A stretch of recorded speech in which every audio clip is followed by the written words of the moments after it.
인도네시아 순다 해협에서 발생한 쓰나미로 222명이 숨진 것으로 잠정 집계됐습니다. 근처에 있는 화산섬이 분화하면서 해저 산사태를 일으켜 쓰나미가 초래됐다고 인도네시아 기상당국이 밝혔습니다. 자유한국당은 청와대 특별감찰반장의 서명이 적힌 첩보 목록을 제시하면서 청와대가 조직적으로 민간인을 사찰했다고 주장했습니다. 하지만 청와대 측은 김 수사관이 검찰 승진 심사를 위해 실적을 낸다고 해서 사실을 확인해 준 것일 뿐이라며 사찰 의혹을 부인했습니다. 성탄절 이브인 오늘 서울 아침 기온이 영하 7도, 춘천은 영하 10도 등 강추위가 찾아오겠습니다. 낮에도 찬바람이 불면서 미세먼지 걱정은 덜게 됐습니다. BMW 차량 화재 원인에 대한 조사 결과가 오늘 발표됩니다. 국토부는 BMW의 차량 혈압 은폐 의혹과 늑장 리콜 여부도 가릴 예정입니다. 국회 환경노동위원회는 오늘 소위를 열어서 위험의 외주화를 막기 위한 이른바 김용균법을 논의할 예정이지만 여야의 입장차가 커 난항이 예상됩니다.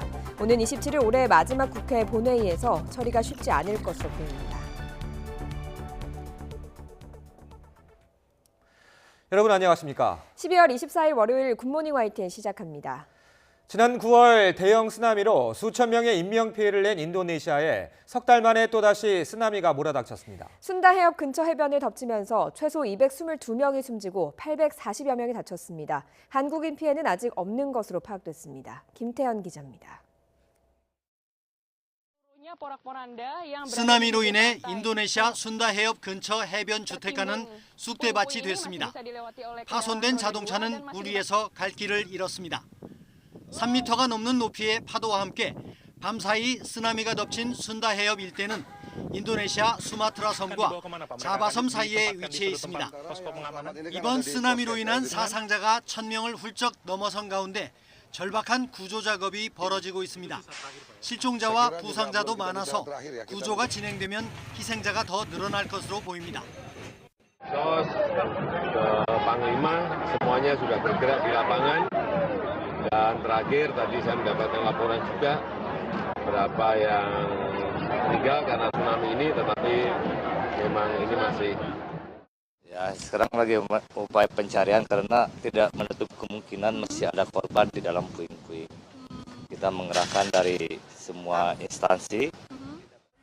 사망자는 전원이 현지인이고 외국인은 없는 것으로 알려졌습니다. 외교부는 현지 여행 중이던 한국 국민 일부가 놀라서 안전지대로 대피한 것 외에 확인된 우리 국민 피해는 없다고 밝혔습니다. 전문가들은 같은 날 인근의 아나크라카타우 화산이 4차례에 걸쳐 분화하면서 일어난 해저 산사태가 만주와 겹쳐 쓰나미로 이어졌을 가능성이 유력한 것으로 보고 조사하고 있습니다. 지난 9월 말 술라웨시 섬 팔루 지역을 덮쳤던 대형 쓰나미도 해저 산사태가 원인이었습니다. 인도네시아는 불의 고리로 불리는 환태평양 조산대에 있어 지진과 화산 분화, 쓰나미 등으로 인한 피해가 자주 발생하고 있습니다. YTN 김태현입니다. 인도네시아 당국은 이번 쓰나미 원인으로 순다 해협에 있는 작은 섬인 아나크라카타우를 지목했습니다. 135년 전에 대규모 폭발을 일으켜 3만 6천 명의 목숨을 앗아간 뒤 사라진 자리에서 다시 생겨난 섬입니다. 최재민 기자입니다. 자바섬과 수마트라 섬 사이 순다 해협에 있는 작은 섬인 아나크라카타우는 현지어로 클라카타우의 자식이라는 뜻입니다. 클라카타우 화산은 1883년 8월 대규모 폭발을 일으켰습니다. 상공 20km까지 연기 기둥을 뿜어 올렸고 4,500km 이상 떨어진 호주에서도 들릴 만큼 엄청난 폭음을 낸 것으로 전해집니다. 당시 사망자는 무려 3만 6천여 명. 폭발의 영향으로 해저 속으로 사라졌던 클라카타우는 그로부터 45년 만인 1926년에 다시 해수면 위로 모습을 드러냈습니다. 이후 해마다 수미터씩 높이를 더해 135년이 지난 지금은 해발 338m까지 덩치가 커졌습니다. 아나클라카타우는 상시로 분화하고 있지만 비교적 안전한 편이어서 관광객이 많이 찾았습니다. 지난 6월부터는 활동이 더욱 활발해져 소규모 분화를 반복해왔습니다. 쓰나미 발생 당일인 지난 22일에는 오후 5시 22분에 비교적 큰 분화를 일으켜 1,500m 높이까지 연기를 뿜어냈고 밤 9시 3분에 다시 분화했습니다. 인도네시아 기상기후지리청은 아나클라카타우 분화가 순다협에서 해저 산사태를 유발해 쓰나미를 초래했을 가능성이 크다고 분석했습니다. Jadi dari ini menguatkan sebetulnya bahwa tsunami ini dipastikan akibat aktivitas anak gunung Krakatau. 이번 쓰나미의 높이는 0.3m에서 0.9m 수준으로 비교적 작았지만 태양과 지구, 달이 일직선상에 있는 대조기를 맞아 해수면이 높아진 상태에서 피해가 커진 것으로 알려졌습니다. YTN 최재민입니다. 청와대 특감반 논란에 집중하고 있는 자유한국당이 민간인 사찰에 윗선이 개입한 정황이 드러났다며 추가 의혹을 제기했습니다. 그러나 청와대는 김태우 수사관의 개인 일탈일 뿐이라며 다시 반박했습니다. 조은지 기자입니다. 자유한국당은 청와대 특별감찰반이 조직적으로 민간인을 사찰했다며 추가 증거를 내놨습니다. 특별감찰반 첩보 2천 목록이라는 A4 용지 한 장짜리 문서엔 김태우 수사관이 작성한 14개의 첩보 제목과 이첩 일자, 이첩 기관이 쓰여 있습니다. 특히 셋째 줄, 지난 7월에 대검찰청으로 보고된 서울창조경제혁신센터장 박용호 비리 첩보가 명백한 민간인 사찰이라고 한국당은 지적했습니다. 이인걸 특감반장의 서명이 또렷한데 개인 일탈이라는 청와대 해명과 달리 청와대 공식 기구가 조직적으로 동원돼 불법을 자행했다는 주장입니다. 민정 라인의 상부자들이 국정농단의 냄새가 풀풀 나는 첩보다 하면서 무척이나 좋아했다는 것입니다. 적폐 수사에 활용하도록 청와대가 조직적으로 이용한 것입니다. 한국당 진상조사단은 조국 민정수석과 임종석 비서실장 사퇴와 국회 운영위원회 소집을 거듭 요구했습니다. 또 특감반 의혹 관련 수사를 세 곳으로 나눠 쪼개기 배당했다며 유야무야 넘긴다면 특검이 불가피하다고 했습니다. 한국당의 맹공에 청와대는 즉각 반박했습니다. 박형철 반부패 비서관은 김 수사관이 검찰 승진 심사를 위해 실적을 낸다고 해 사실을 확인해 준 것뿐이라고 설명했습니다. 특감반은 박용호 센터장에 대한 첩보 수집을 지시한 일이 없고 정보 역시 김 수사관이 서울중앙지검에 근무할 때 알게 된 것으로 보인다고 판단했습니다. 연일 사퇴 공세에 시달리던 조국 민정수석도 두들겨 맞겠지만 맞으며 가겠다는 문구로 SNS 대문 사진을 바꾸며 정면 돌파 의지를 드러냈습니다. 한국당의 파상 공세와 정부 여당의 철통 방어, 양측의 핑퐁 게임에 연말 정국은 다시 냉각기로 접어들었습니다. YTN 조은지입니다.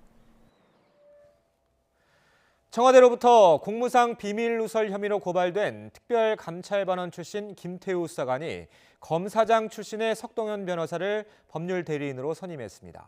서울 동부지검장 출신인 석 변호사는 최근 세월호 참사 당시 유가족들을 불법 사찰한 혐의로 조사받다 스스로 목숨을 끊은 이재수 전 기무사령관의 변호를 맡기도 했습니다. 석 변호사는 김태우 수사관의 요청으로 변호를 맡기로 했다며 오늘 선임계를 제출할 예정이라고 말했습니다. 각종 악재 속에 연말을 맞은 문재인 대통령은 참모들에게 국민이 체감할 수 있는 성과를 강조하고 있습니다. 지난주 참모진과의 만찬에서도 새해에는 성과를 내자고 당부한 것으로 전해졌습니다. 김도원 기자입니다. 국민의 삶의 향상으로 체감될 수 있도록 함께 노력해 주시기 바랍니다.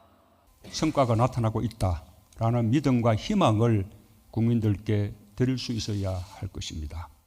올해 마지막 해외 순방에서 돌아온 뒤 문재인 대통령이 기회가 생길 때마다 강조하는 건 국민이 체감할 수 있는 성과입니다.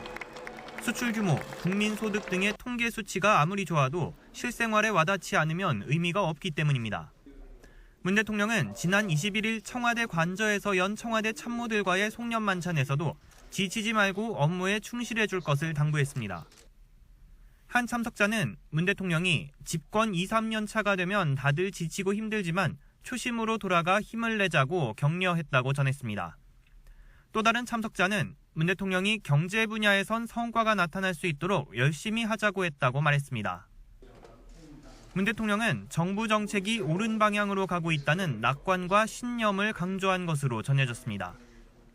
보수 진영에서는 노동 편향, 진보 진영에서는 개혁 후퇴라고 양쪽에서 비판을 받고 있지만 개혁 의지를 잃지 말자는 뜻으로 풀이됩니다. 이번 만찬에는 임종석 비서실장을 비롯해 수석 비서관급 이상 참모들이 참석했습니다. YTN 김도원입니다. 문재인 대통령의 국정 지지도가 또다시 최저치를 기록하며 긍정과 부정 평가가 1%포인트 격차로 좁혀졌습니다. YTN이 여론조사 기관인 리얼미터에 의뢰해 조사한 12월 셋째 주 여론조사 결과를 보면 문재인 대통령에 대한 국정 지지도는 긍정평가 47.1%, 부정평가 46.1%로 나타났습니다. 지난주에 비해 긍정평가가 1.4%포인트 떨어진 결과로 지금 추세대로면 부정평가가 긍정을 앞서는 데드 크로스 현상이 임박한 것으로 관측됩니다. 연령별로는 60대 이상에서 잘못한다는 답변이 55.2%로 가장 부정적인 반면 40대에서는 잘한다는 답변이 59.4%로 지지율이 가장 높게 나타났습니다. 지역별로 보면 호남 지역과 수도권에서는 긍정평가가 더 많았고 부산, 대구를 비롯한 영남과 강원 지역에서는 부정평가가 더 많았습니다.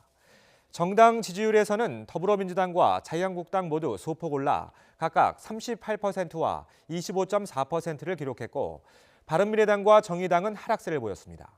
리얼미터는 문 대통령이 최근 경제 행보를 강화했지만 청와대 특감반 논란으로 인해 지지율이 떨어진 것으로 분석했습니다.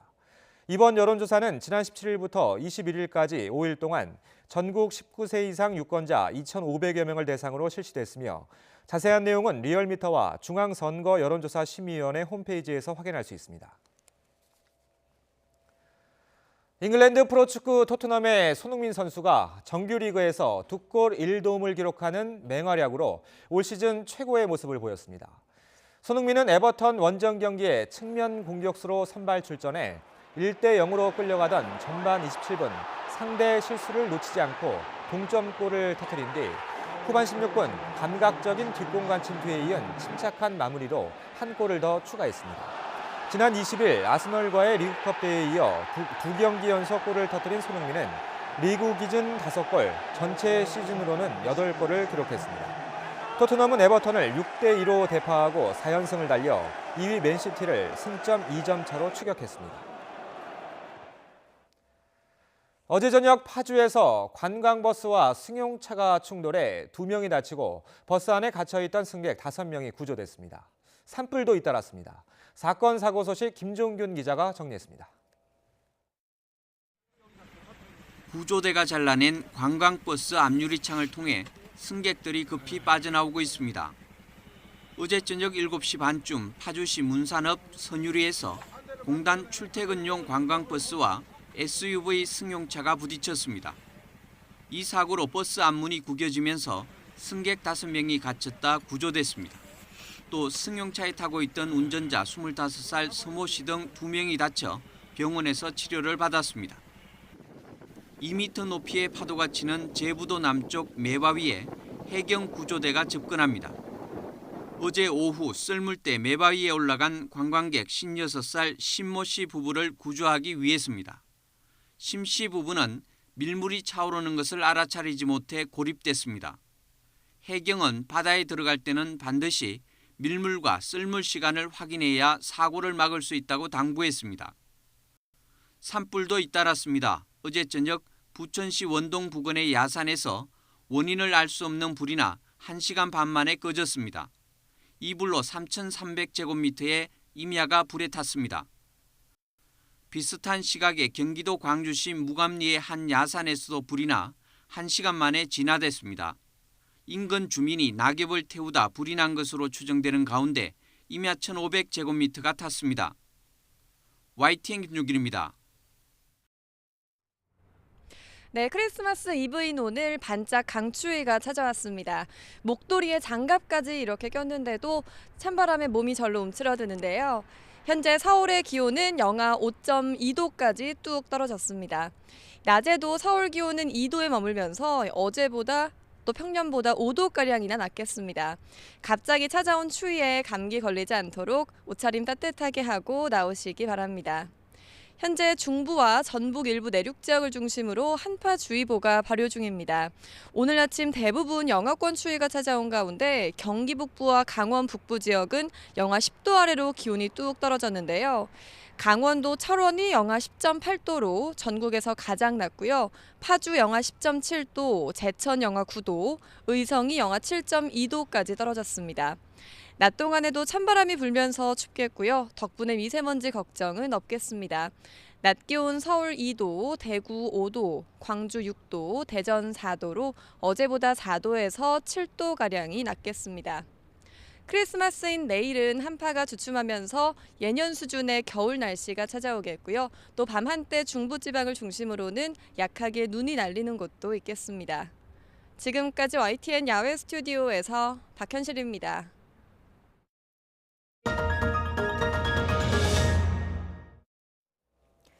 한 태권도 관장이 고등학생 제자를 강목이 부러질 때까지 때렸다가 입건됐습니다. 다짜고짜 시작된 폭행의 이유는 태권도장의 규율을 어지럽혔다는 것이었습니다. 조용성 기자가 취재했습니다.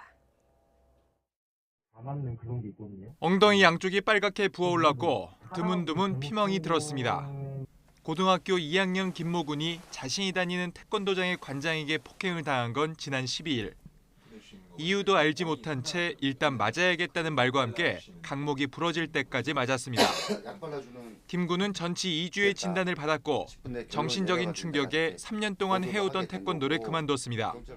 솔직한 얘기로 그걸 보는 순간에 뭐 앞뒤 안 가리고 솔직한 얘기로 체육관 쫓아가고 싶었죠. 아들이 제일 분하고 화가 나는 거는 가자마자 뭐 이렇다 저렇다 앞뒤 전후 사정도 여기도 없이 너는 일단 맞고 시작을 하자. 이런 식으로. 김모 관장은 김 군이 20대 초반의 여자 사범과 말을 놓고 지내는 것을 보고 때렸다고 말했습니다. 도장의 규율이 어지럽혀졌고 둘 사이가 남녀 관계로 이어질 우려가 있어서 그랬다는 겁니다. 깊이 반성하고 있으면서 아버님께도 계속 용서를 구하고 그 친구에게도 스승으로서 지도했던 스승으로서 너무나 미안하고. 김 관장은 뒤늦게 후회하고 있지만 강목을 썼기 때문에 일반적인 폭행 사건보다 더 무거운 처벌을 받게 됐습니다. 특수상해는 일반 상해보다 벌금형이 없고 징역 1년 이상의 10년 이하에 처하는 무거운 형벌이고요. 위험한 물건이기 때문에 특수상해로 들어갔습니다. 경찰은 김 씨에게 특수상해 혐의를 적용해 불구속 기소 의견으로 검찰에 송치했습니다. YTN 조용성입니다.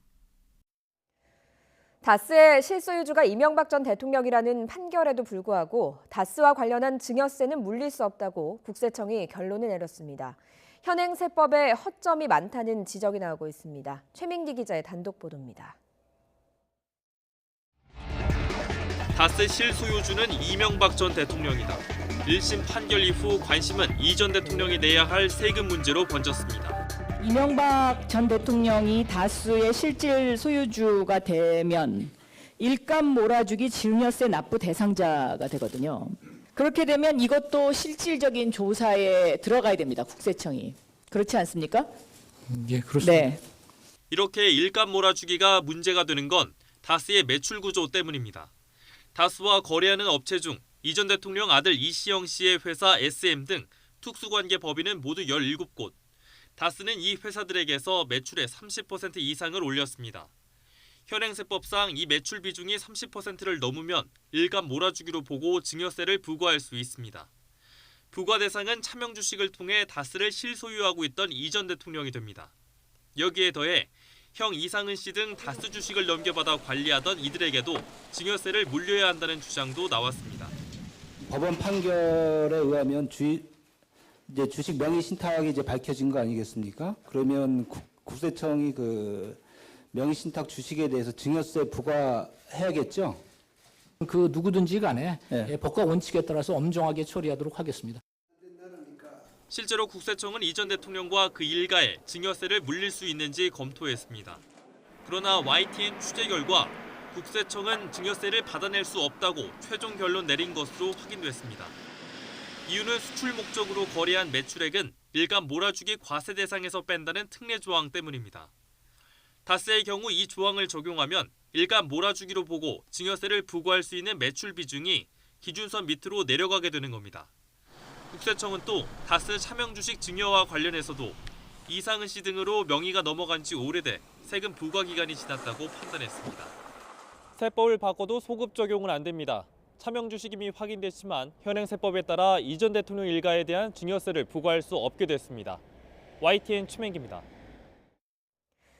BMW 차량 화재 원인에 대한 조사 결과가 오늘 발표됩니다. 국토교통부는 오늘 오전 10시 반 민관합동조사단과 함께 BMW 화재에 대한 조사 결과를 내놓습니다.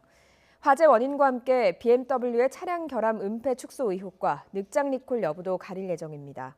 앞서 BMW는 배기가스 재순환 장치, 즉 EGR 쿨러의 결함으로 불이 났다며 대규모 리콜을 실시했지만 일부 전문가들은 배기가스 저감을 위한 소프트웨어 저적 가능성도 제기했습니다. 정부가 홍남기 경제부총리 주재로 관계장관 비공식 회의인 녹실회의를 열어서 최저임금법 시행령 수정 방안 등을 논의했습니다. 고용노동부, 산업통상자원부, 국무조정실 등 관계장관들은 최대 쟁점인 주휴 시간을 최저임금 계산에 포함하는 조항을 부분 수정하는 방안에 대해서 격론을 벌인 것으로 전해졌습니다. 정부는 국무회의에서 최종 결론을 낼 예정입니다. 네, 강릉 펜션 사고 소식입니다. 강릉과 원주에서 분산 치료를 받고 있는 학생들의 건강 상태가 조금씩 나아지고 있습니다. 강릉 아산병원은 중환자실에서 치료를 받던 학생 2명 가운데 1명이 크게 호전돼 그제 오후 일반 병실로 옮겼다고 밝혔습니다. 이로써 4명의 학생 가운데 3명이 중환자실을 벗어났으며 남은 1명도 의식을 회복하는 등 호전되고 있다고 설명했습니다. 또 원주 세브란스 기독병원에서 저체온 치료를 받는 학생 2명은 아직 의식을 회복하지 못했지만 스스로 호흡이 가능하고 외부 자극에 반응하는 등 서서히 좋아지고 있다고 의료진은 밝혔습니다. 지난달 가스안전공사는 사고가 난 펜션의 가스시설에 적합 판정을 내렸는데요. 검사를 하는데 5분도 채 걸리지 않았다는 주장이 제기됐습니다. 또 사고 보일러에 바깥 공기가 공급되는 급기관 내부에선 벌집이 발견됐습니다. 송세혁 기자가 취재했습니다. 강릉 펜션 가스 누출 사고가 나기 약 한 달 전인 지난달 20일, 가스안전공사는 해당 펜션 가스 시설을 정기 검사한 뒤 적합 판정을 내렸습니다. 그런데 펜션 업주는 YTN과 통화해서 당시 CCTV를 확인한 결과 검사가 불과 3, 4분 만에 끝났다고 말했습니다. 펜션 업주나 건물주는 그동안 검사가 이루어진 것조차 몰랐습니다. 1년에 한 번 하는 가스안전공사의 정기검사 시간이 너무 짧아서 부실하게 점검이 이루어진 것 아니냐는 의혹이 커지고 있습니다. 주기가 좀 덜하면 좀 더 될 수도 있고 뭐 그거는 사람들에 따라 차이가 있겠지만 그래가지고 그래서 몇 분이 걸린다라고 제가 명확하게는 말씀을 좀 드리려고 해요. 펜션 관계자들은 또 최근 10개월 동안 가스 공급업체의 보일러 점검을 받은 적이 없다고 주장했습니다. 가스 공급업체가 지난 6월 보일러를 점검해 문제가 없는 것으로 파악했다는 강릉시 설명과 다릅니다. 보일러는 객실 안에 있기 때문에 주인 모르게 점검하기는 사실상 불가능합니다. 경찰은 가스안전공사와 가스 공급업체의 점검이 부실했는지 관리 책임은 어디까지인지 집중적으로 살펴보고 있습니다. 이런 가운데 보일러의 바깥 공기를 공급하는 급기관 내부에 작은 감자 크기의 벌집이 있었던 것으로 확인됐습니다. 급기관이 이물질로 막히면 산소 유입 부족으로 불안전 연소가 일어날 수 있고 이로 인해 마감이 제대로 안 된 배기관이 떨어져 일산화탄소가 누출될 가능성이 있습니다. 국립과학수사연구원은 떼어낸 사고 보일러를 정밀 감식하면서 급기관에 있던 벌집이 이번 사고에 어떤 영향을 줬는지 분석하고 있습니다. YTN 송세혁입니다. 이번 사고를 계기로 강릉 지역 농어촌 민박 안전시설에 대한 합동 특별점검이 이뤄집니다. 강릉보건소와 강릉소방서, 한국가스안전공사 등은 오늘부터 내년 1월 31일까지 강릉 지역 내 농어촌 민박업소 629곳을 대상으로 합동 점검을 벌입니다. 특히 해맞이 관광객이 몰릴 것으로 예상되는 해안가 농어촌 민박에 대해서는 오는 28일까지 우선 점검합니다. 태안화력발전소에서 김용균 씨가 숨진 사고에 대해서 원청업체 책임이 있다며 시민단체가 서부발전 대표를 살인 방조 혐의로 고발했습니다. 현행법을 어겨가며 하청업체 직원들에게 직접 업무를 지시한 정황도 추가로 드러났습니다. 홍성욱 기자입니다. 시민단체인 서민민생대책위가 한국서부발전 김병숙 대표를 살인방조 등의 혐의로 경찰에 고발했습니다. 하청업체가 사고 이전부터 컨베이어 벨트 설비 개선을 28차례나 요구했지만 비용 3억 원을 아끼려 무시했다는 겁니다. 여기에 안전교육을 받지 못한 것과 2인 1조 근무 원칙을 지키지 않은 채 혼자 근무하다 사고를 당한 것은 산업안전보건법을 위반한 것으로 보고 있습니다. 결국 이렇게 방치된 설비와 지켜지지 않은 규정이 김 씨의 죽음을 초래했다는 주장입니다. 김인균 씨가 사고를 다칠 수 있고 다른 분들도 사고를 다칠 수 있다고 예정된 것을 무시하고 방관하고 이것 또한 살인방조죄로 보를 수가 있다는 거죠. 서부발전이 카카오톡 메시지로 하청업체 직원들에게 직접 업무를 지시한 정황도 추가 공개했습니다. 컨베이어 벨트에 떨어진 탄을 치워달라, 소화전 밸브를 닫으라는 지시까지. 지난해 12월에는 공문을 보내 직접적인 업무 지시를 내리기도 했습니다. 현행법상 원청업체가 하청업체 노동자에게 직접 업무를 지시하는 것은 파견 근로자 보호 등에 관한 법률 위반 행위입니다. 지난 2016년 발생한 구의역 스크린도어 사고부터 지난 8월 대전 CJ 대한통운 감전 사고 등 하청업체 직원 사고는 해마다 반복되고 있습니다. 하지만 원청업체가 책임을 진 사례는 거의 없습니다. 시민단체는 과거 정부와 국회만 믿고 원청사 대표에게 법적 책임을 묻지 못한 것은 과실이었다며 이번엔 반드시 책임을 지우겠다고 강조했습니다. YTN 홍서욱입니다. 연말 전국이 대치를 이어가고 있습니다. 김용균법, 유치원 3법 등이 여전히 상임위 문턱을 넘지 못하고 있는데요. 이대로라면 올해 마지막 본회의에서도 처리되지 못해서 빈손국회로 끝내는 게 아니냐는 우려도 나오고 있습니다. 김영수 기자의 보도입니다. 위험의 외주와 방지 법안 심사에 앞서 마련된 공청회에서 노동계와 재계의 의견은 극명하게 갈렸습니다. 계속 증가하고 있고 업종도 다양해지고 있는 하청 노동자의 산재 사망을 계속적으로 막을 방법이 없다고 생각을 합니다. 이번에 법 개정이 좀 반드시 돼서 그 문제를 해결해야 된다고 생각을 합니다. 그 법률 규정 자체가 매우 불명확하여 행정기관의 자의적 처벌 남발이 우려되고 사업장 생산활동 중단 및 고용 악화 등 부작용이 우려됩니다. 법의 보호를 받을 수 있는 대상과 작업 중지권을 확대하고 위험한 작업의 도급 제한, 원청의 책임과 처벌 강화가 산업안전보건법 개정안의 골자입니다. 하지만 이 가운데 국회 환노위 소위에서 여야 의견이 모인 건 보호 대상 확대뿐입니다. 도급 금지 범위, 원청의 처벌 수위 등을 놓고 여야는 물론 의원 개개인의 의견도 갈려 합의안을 만드는 게 쉽지 않은 상황. 김용균법 통과를 요구하는 목소리가 거세지만 연내 처리를 장담할 수 없습니다. 도급으로 넘어가서 도급인의 그 안전조치, 보건조치 관련돼 갖고 수급인의 근로자까지 전부 다 전체를 책임져야 된다는 부분이 들어가서 이제 갑론을박하다 끝난 거거든요. 그래서 이제 내일 그 부분부터 다시 시작해야 됩니다. 유치원법은 상황이 더 안 좋습니다. 비리 유치원장에 대한 형사처벌 조항을 놓고 민주당과 한국당이 줄다리기를 벌이다 결국 상임위 천문턱도 넘지 못했습니다. 결국 민주당은 한국당을 빼놓고 패스트트랙으로 유치원법을 통과시킨다는 계획입니다. 우리 당은 유치원 3법에 동의하는 야당과 함께 패스트트랙을 통해서 처리할 것입니다. 한국당은 기존에 있는 법으로 형사처벌이 가능한데도 민주당이 유치원 3법을 밀어붙인다고 비판했습니다. 또 교육부가 독불장군처럼 시행령을 개정해 회계 시스템을 도입시킨 만큼 굳이 연내에 유치원법을 처리할 이유가 없다고 맞불을 놨습니다.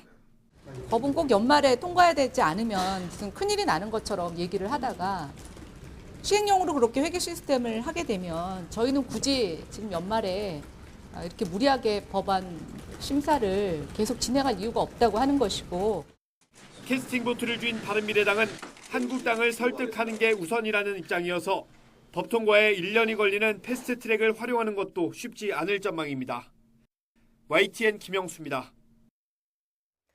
정의당 정호진 대변인은 더불어민주당 김정호 의원의 공항갑질 논란에 대해서 EU 여하를 막론하고 특권과 반칙이 맞다고 비판했습니다. 정 대변인은 논평을 통해 김정호 의원의 해명처럼 평소 공항 직원들이 불친절해서 시민대표를 항의했다고 하더라도 국토위 소속 국회의원의 처신으론 매우 부적절하다며 이같이 밝혔습니다. 그러면서 굳이 공항에서 소란을 피우며 항의할 것이 아니라 국회의원의 정당한 권한인 의정활동으로 제도 개선 방안을 내놨어야 하는 것이었다고 지적했습니다. 자유한국당 민경욱 의원은 지역구 주민이 인사를 받지 않자 돌아서서 침을 뱉었다는 온라인 카페 글에 대해서 비염이 도져서 그랬을 뿐 모욕한 건 아니었다고 해명했습니다. 민 의원은 어제 낸 입장문에서 쌀쌀한 날씨에 코가 나오길래 돌아서서 침을 뱉은 건 맞지만 모욕한 건 아니었다며 오해에서 빚어진 일이지만 부덕의 소치로 심려를 끼쳐 죄송하다고 밝혔습니다. 앞서 인천 송도의 맘카페에서는 버스 정류장에서 만난 민 의원이 인사를 받지 않는 자신에게 고개를 돌려 침을 뱉었고 결국 실랑이를 벌였다는 주민의 글이 올라왔습니다.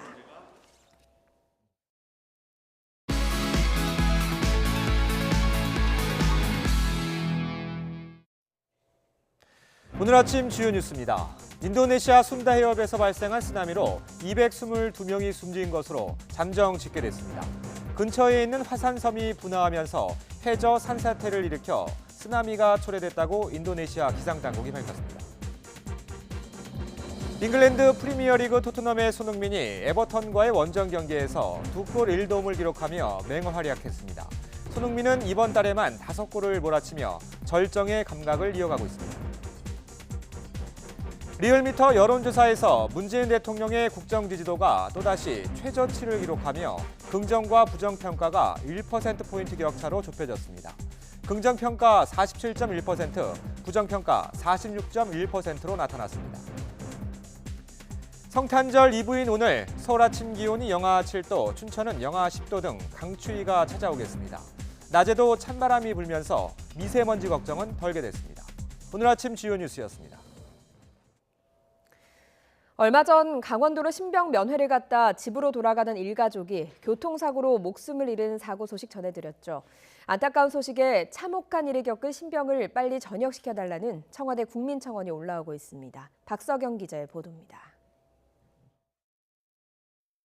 지난 20일 오후 6시쯤 신병 면회를 다녀오던 도중 일어난 교통사고로 차에 있던 일가족 3명과 여자친구가 숨지고 운전하던 아버지가 크게 다쳤습니다. 숨진 여자친구의 품에서는 아직 뜯지도 못한 편지 10여 통이 발견됐습니다. 차가 가다가 어차피 옆에 도로 옆에 나무 부딪혀가지고 쭉 배수로 빠져가지고 전복 밑에 배수로 빠진 거 그 상태 그렇게 돼 있는 거죠. 안타까운 사연에 청와대 홈페이지에는 끔찍한 일을 당한 신병을 제대시켜달라는 청원글 20여 건이 올라왔습니다.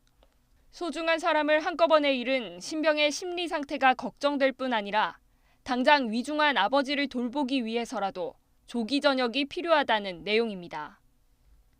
병원비나 장례비 지원 문제도 함께 건의됐습니다. 아울러 기존 면회 제도를 개선해야 한다는 의견까지 나왔습니다. 신병 수료식 면회의 경우 오전부터 오후 5시까지 진행되는데 먼 거리에 사는 가족은 이른 시각부터 장시간 운전을 해야 해 안전을 위협받는다는 겁니다. 현재 해당 신병은 사고 직후 12일 동안의 휴가를 받아 장례 절차를 치르고 있습니다. 군 당국은 간부로 구성된 가족 지원팀을 꾸려 빈소로 보내고 조문객 편의를 위해 군 숙소와 차량을 지원했습니다. 또 국민청원에서 언급된 추가 지원 등에 대해서는 휴가를 마치고 돌아온 신병의 상태를 충분히 살펴본 뒤 결정할 예정입니다. YTN 박서경입니다. 트럼프 미국 대통령이 매티스 국방장관을 당초 자신이 밝혔던 2월 말이 아닌 1월 1일부터 조기 경질하기로 하고 후임자를 발표했습니다. 매티스 장관이 강조한 동맹관계 중요성에 대한 반감으로 보이는데 동맹국에 이용당할 수 있다고 반박했습니다. LA 김기봉 특파원입니다. 현지 시각 지난 20일 트윗으로 내년 2월 말 매티스 장관 경질을 발표했던 트럼프 대통령. 하지만 불과 3일 만에 당장 1월 1일부터 현 부장관인 샤너헨이 대행을 맡을 거라고 밝혔습니다. 사퇴 서한을 통해 IS 공동대응 등 동맹관계의 중요성을 조목조목 강조한 매티스 장관에 대한 반발로 해석됩니다. 트럼프 대통령은 다른 트윗으로 동맹은 중요하지만 그들이 미국을 이용할 때는 그렇지 않다며 매티스를 직접 겨냥했습니다. 매티스의 퇴진과 흔들리는 동맹의 현실을 개탄하는 목소리가 해외에서 나오고 있습니다. Et donc un allié se doit d'être fiable. de se coordonner avec ses autres alliés. Je crois que le général Mattis l'a parfaitement rappelé. C'est ce à quoi je suis attaché. 매티스 퇴진 이후 더 불안해질 국가안보 정책 결정에 대한 미 국내 우려도 큽니다. Desperately need your mature voice, your patriotism in the room when this president's making life or death decisions about national security.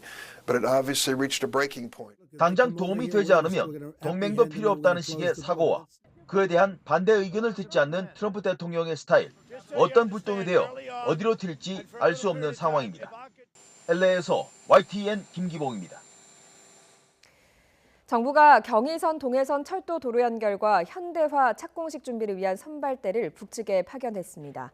통일부는 통일부와 국토교통부 소속 공무원과 관계자 등 선발대 14명이 어제 오전에 방북했다고 밝혔습니다. 선발대는 북측과 참석자 세부 일정 협의 등 실무 준비를 하며 이후에도 방북해서 북측과 착공식 관련 준비를 이어갈 계획입니다. 앞서 남북은 협력의 상징인 철도도로 착공식을 오는 26일 북측 지역에 있는 개성 판문역에서 열기로 합의했습니다. 우리 해군의 대표적인 이지스함인 세종대왕함이 취역한 지 10년이 됐습니다. 작전 능력이 한층 높아졌다는데요. 세종대왕함과 해상 초계기가 활약하는 모습을 김세호 기자가 보도합니다.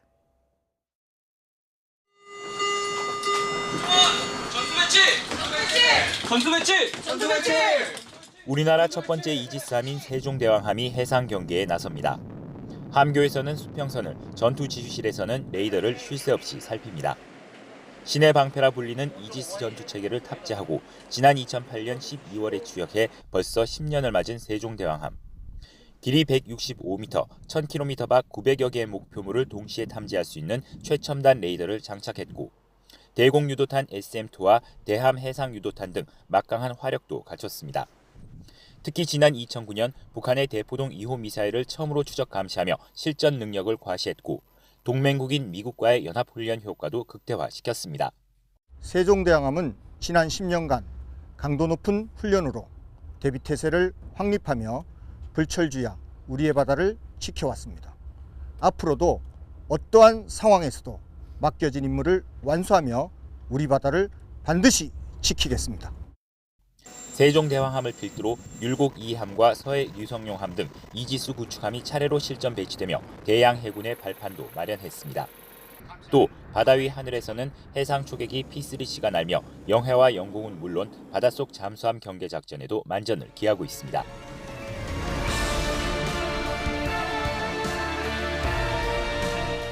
군은 남북 간 군사 긴장 완화 분위기 속에서도 한반도 주변의 여러 변수에 대비하기 위한 대비 태세를 더욱 강화하겠다는 방침입니다. YTN 김세호입니다.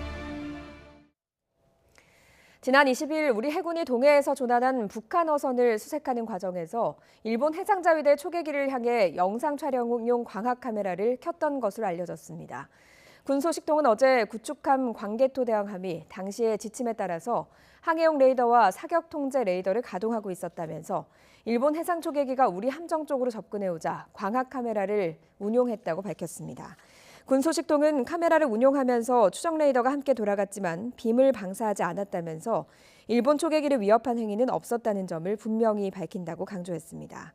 이와 관련해 일본 정부와 언론은 우리 해군 함정이 당시 공격용인 화기 관제 레이더를 작동했다고 불만을 제기하고 있습니다. 익스플로러나 크롬 같은 일반 브라우저가 아닌 특정 브라우저를 써야만 접근할 수 있는 인터넷 사이트를 다크웹이라고 부릅니다. IP 추적이 어려워서 여러 범죄에 이용되는데요. 이 다크웹에서 은밀하게 마약을 판매해온 일당이 붙잡혔습니다. 강희경 기자입니다.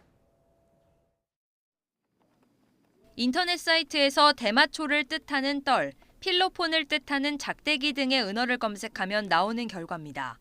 마약을 거래할 수 있는 각종 경로는 물론 수사기관의 추적을 피하는 방법도 소개돼 있습니다. SNS와 함께 주로 사용되는 수단은 인터넷 프로토콜, 즉 IP 추적이 상대적으로 어려운 다크웹입니다. 익스플로러나 크롬 같은 일반적 웹브라우저가 아닌 토르 등 특정 브라우저를 이용해야만 접속할 수 있습니다. 사이트 운영자와 이용자를 추적하기 어렵다 보니 각종 범죄에 악용돼 왔습니다. 이런 다크웹을 통해 마약을 거래해온 일당이 최근 검찰에 붙잡혔습니다.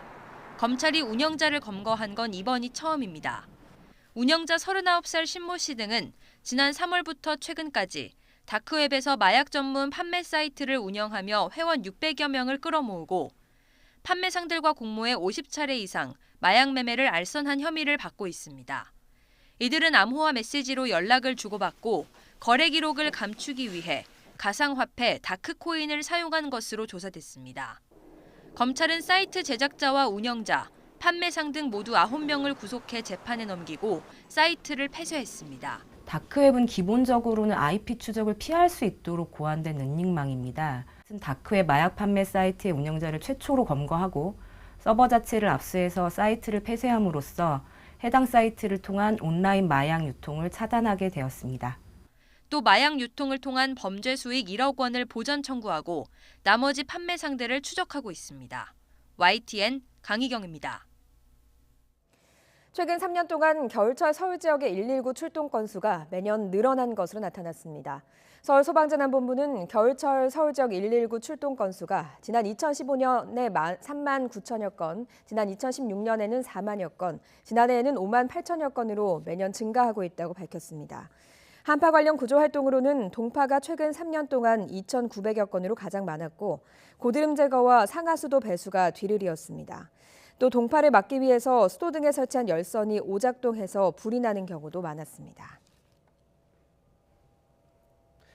올해부터는 연봉 7천만 원 이하라면 책을 사거나 공연을 본 금액도 소득공제 대상에 포함됩니다.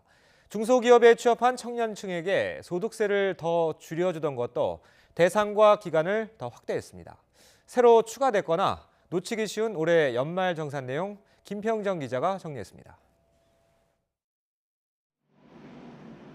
직장인들이 문화생활을 충분히 누리지 못하는 데는 시간이 부족한 것도 있지만 비용이 꽤 많이 든다는 이유도 있습니다. 올해 연말정산은 이런 부담을 조금이나마 덜어줄 것으로 보입니다. 총급여 7천만 원까지인 직장인을 대상으로 원래 신용카드 소득공제율은 15%인데 책이나 공연표를 산 비용은 30%로 공제율을 올려주는 겁니다. 중소기업에 취업한 청년의 소득세를 90%까지 깎아주는 혜택도 적용 나이를 34살까지로 더 올리고 최대 기간도 5년까지로 확대했습니다. 총급여 5,500만 원 이하 근로자에게 월세로 쓴 돈을 공제해주는 비율도 기존 10%에서 12%로 높였습니다. 또 보증금이 3억 원 이하인 세입자가 주택임차보증금 반환보증보험을 들었을 때 올해부터는 보험료 세액 공제가 가능합니다. 중증 질환이나 희귀 난치성 질환, 결핵을 앓는 부양가족에 들어간 의료비는 기존의 700만 원 한도가 폐지돼 전액 공제받을 수 있습니다. 새로 추가된 혜택 가운데 신용카드로 지출하는 등 출처 확인이 가능한 금액은 연말정산 간소화 서비스에 자동으로 집계됩니다. 올해부터 공제 대상에 포함된 도서구입, 공연 관람을 위해 지출한 신용카드 등 사용금액과 주택임차보증금 반환보증 보험료를 간소화 서비스에서 추가로 제공합니다. 또 부양가족을 등록하는데 세무서를 직접 방문하거나 팩스로 서류를 보내야 했던 불편함을 덜어주기 위해 관련 서류를 사진으로 찍어 모바일로 보내는 시스템도 마련됐습니다. 국세청이 인터넷으로 제공하는 연말정산 간소화 서비스는 내년 1월 15일부터 이용 가능합니다. YTN 김평정입니다. 내년부터 저소득층 여성 청소년에 대한 생리대 지원 방식이 현행 현물 지급에서 카드 지원으로 바뀝니다. 지원 금액은 월 1,500원, 연간 12만 6천 원까지며 주소지 관할 주민센터나 읍면사무소에 지원 신청서를 낸 뒤 국민행복카드를 발급받아 가맹 유통점에서 사용할 수 있습니다. 내년부터는 온라인과 모바일로도 신청 접수가 가능하며 한 번 신청을 하면 재신청 없이 만 18세까지 지원받을 수 있습니다. 도널드 트럼프 미국 대통령의 지지 기반의 한 축인 부자들의 지지도가 약해졌다고 미 경제 매체 CNBC 방송이 보도했습니다. CNBC가 지난달 미국 내 자산가 750명을 상대로 조사한 백만장자 설문에서 오늘 선거가 치러진다면 트럼프의 재선에 찬성표를 던지겠는가라는 질문에 응답자의 34%만 그렇다고 답변했습니다. 또 2020년 대선에서 트럼프 대통령이 공화당 후보로 지명될 가능성 자체에 대해서도 응답자의 20%는 부정적으로 평가했습니다. 한국 남자 피겨 간판 차준환 선수가 국내 랭킹전에서 압도적인 기량으로 1위를 확정했습니다. 여자부에선 이문수 선수가 라이벌들을 제치고 한 수 위의 실력을 뽐냈습니다. 양시찬 기자입니다.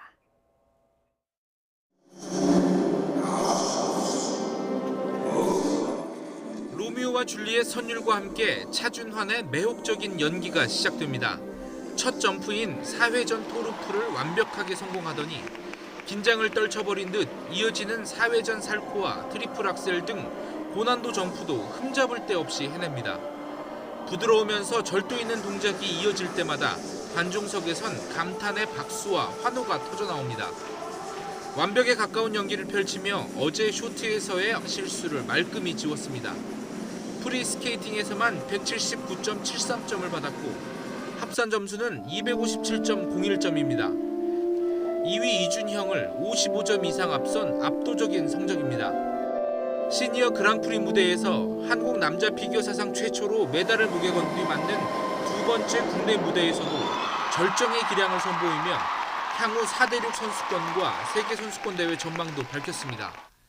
이번 경기의 목표가 사실 클린 연기보다 저는 좀 그냥 최선을 다하자였는데 그래도 최선을 다해서 좋은 경기 펼친 것 같아서 너무 다행인 것 같고요. 여자부에서는 지난달 시니어 그랑프리에서 김연아 이후 9년 만에 메달을 목에 건 이문수가 라이벌 유영과 김예림을 제치고 1위에 올랐습니다.